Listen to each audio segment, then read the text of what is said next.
Hello. I don't know about you, What? but I'm feeling 22. Oh, Everything man. will be alright as long as I'm next to you. This is what I've married. been waiting this entire retreat for day 22 so I could sing that ridiculous song. Yeah. Yep. That Hey. is. It's day 22, friends. We're so Speaking excited. of day 22, I have a $20 bill here. $20. Feeling like a Mac Daddy. I don't Oh, know when the last dude. time I held a $20 bill was, because we always like have our plastic, you know.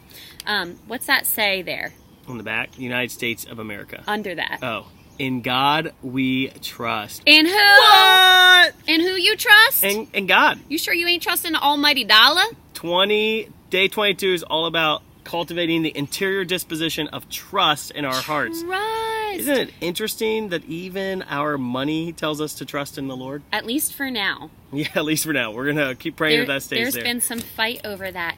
But it is interesting because so many people allow their trust to be in money, Yeah. to be in finances. And the beautiful, crazy truth is that when we trust in God and follow His order and design for our lives, we can have financial freedom. But when we're trusting in money, it just seems like we're always grasping at something that we can never get enough of. Yeah, money will never fulfill your confidence. What Biggie say now? What Biggie, you remember? I don't know. I don't remember. Yes, you do. I What don't. Biggie say? Mo money, mo problems. That's right. Oh, boom, Biggie.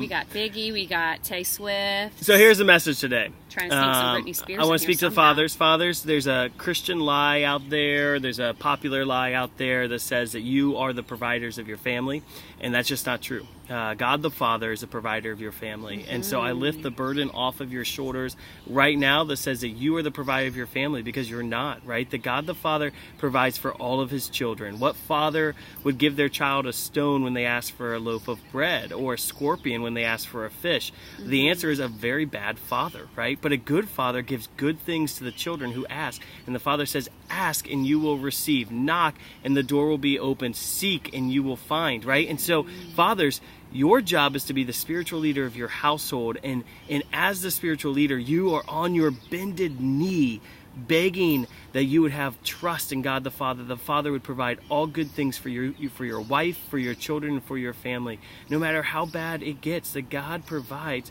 for His children. And there is no child that He has forgotten, no child that He has neglected. So I just want fathers to know that you don't have this spiritual burden of providing for your children. Do you have to be responsible? Heck yeah. Do you have to work hard? Heck yeah. Do you have to steward what God has given you? Heck yeah. But God is going to provide for you. And so this lie that we have to make our family as wealthy as it can be so that we can provide every luxury for our children is just ridiculous. The greatest thing I can do for my child is prepare them for heaven, right?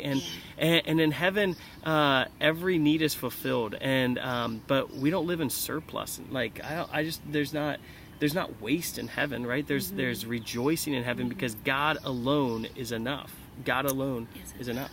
In my motherhood, I've put a lot of trust in a lot of lies, right? That the way I make my home peaceful and a refuge for my children is with the decorations, is with couch pillows that they throw on the floor and could care less about, hate right? Couch pillows. You They're hate always couch in the pillows. way. That if I put the right food on the table, that then their hearts will be full.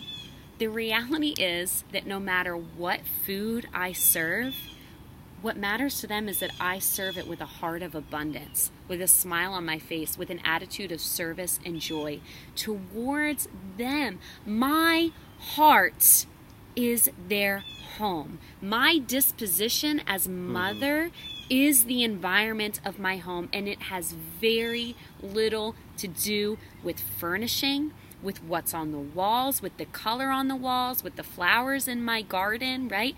All of those things may add to a peaceful environment, but without love, they are a clashing gong, an empty cymbal, right? Without love, nothing we can offer our children, either through finances or anything that we can give and create as a Pinterest perfect mama, they're all lies but for God, right? If you have nothing but Jesus, you have everything that you need. So yesterday in our video, we challenged you to go through your budget and to ask yourself to really evaluate the things in your budget and how much you could give. And as you were doing that, you were probably getting nervous, right? Like, oh my goodness, like they're challenging us to give at least 10% of our income. Like, there's no way we could do that. And I think it all comes down to trust. Honestly, I mean, if we were to share our testimony, we had financial difficulty and we were kind of just making ends meet until we made the decision to start giving 10%. And after we made that decision, it's almost as if we've always had abundance, where there's been more financial blessing coming into our family, more ease of budgeting, more resources at our disposal. I don't want to give a prosperity gospel saying that, like, if you give, God will give you more, right? Like, but that was actually the reality for us, that like the more we've given, the more God has entrusted to us, because the better of a steward you become with God's resources, He wants to give you more of those resources, right? Like, it's the parable of the talents, that because the person with the 3 talents and the 5 talents were good stewards, the Lord said, well, you multiplied what I gave you, and I'm going to give you more. And the Lord wants us to be good stewards with His resources. Yeah. We read that interesting quote, the statistic from Dynamic Catholic in today's reading, the 7% of the people in the church give 80% of the church's resources. Now imagine if that 7% was 14%. Or imagine if that 14% was 28% or 50% or 100%. Like, we look at all the problems and all the pain and all the hurt and all the suffering in the world, and we turn to God and we say, God, why aren't you doing something? The reality, He is doing something, and He's giving us the resources to do something. And so if we as the consecrated people of God don't use our resources to transform the world, then the world will never be transformed. That God has already poured out every solution needed in the church. Think about that. God has already poured out every solution needed. The only problem is we haven't responded properly. You are Christ. We've said it again and again throughout this whole tree, but we've got to get it into our minds. Yeah. A Christian is Christ. And unless Christians become Christ in the world, these problems are not ever going to go away. They're not going to be eased up. It is our responsibility. The poor are real, and the poor are our problem.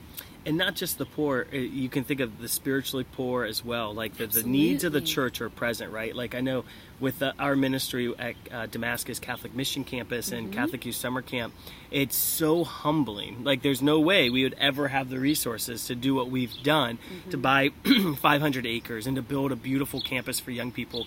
But about 4 years ago, a few married couples got together and they said yes. And they put their resources in the investment of the young church. And because of that, our ministry went from serving 1,000 to serving almost 10,000, right? It was their yes, and their yes allowed for a massive multiplication. And we've seen that personally in our lives through their yes. And what are those 10,000 young people going to do, having received the power of the gospel? Exactly, and that's how you bring transformation. Amen. And I don't think we always see, our ministry has been a very concrete example that when people give their resources, abundance comes. And I don't think we always see when we put the money in the collection basket, or when I just reflect, like, I love giving to my parish, St. Catherine's, because over the last few years, it's been transformed. And it's a joy to invest in St. Catherine's, because I know they're stewarding the money well, and they're changing lives, right? And so that's the freedom that we have as lay people, is to say, where do I want to invest my funds? Like, we're not forcing you to invest in bad charities. Don't give to bad charities. Give to good charities that are going to steward your finances well. Amen? Amen. Awesome, guys. I pray that God is blessing you radically during this week. I just love this message of gospel poverty. Thank you. God bless.